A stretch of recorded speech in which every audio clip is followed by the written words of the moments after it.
আচ্ছা, ওই বউটা কাদের বাড়ির? রোজ আমিও আসি আর ও আসে, পুকুর পাড়ে দাঁড়িয়ে থাকে। যদিও লাভটা আমারই হয়, কারণ বউটা যেদিনই আসে সেদিনই প্রচুর প্রচুর মাছ পাই। না, যাই, বরং কটা মাছ দিয়ে আসি।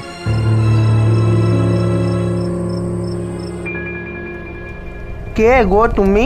কাদের বাড়ির বউ তুমি? কি গো, কিছু বলছো না যে? কে তুমি? কি হলো, উত্তর দিচ্ছ না কেন? বলো, কাদের বাড়ির বউ তুমি? তুই আমাকে চিনবি না। আগে তো বলো, তারপর দেখছি এই বড় কাতলা মাছটা তোমাকে দেব। আমি আমি কে তুই শুনবি? আমি মেছো ভূত।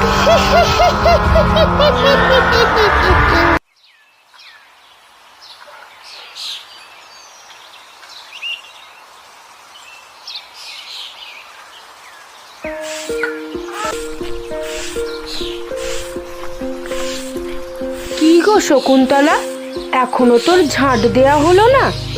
এত বেলা হয়ে গেল, কি করছিলি? আর বলো না গো, ওই যে উনি কাল কোথায় মাছ ধরতে গিয়েছিলেন জানি না, এত নোংরা হয়ে বাড়ি ফিরেছে, কাচাকুচি করতে করতে বেলা হয়ে গেল। আচ্ছা শকুন্তলা, তোর বর এত মাছ কোথা থেকে পায় রে? আর আমার বরটা দেখ না, চুনোপুটি ছাড়া কিছুই পায় না।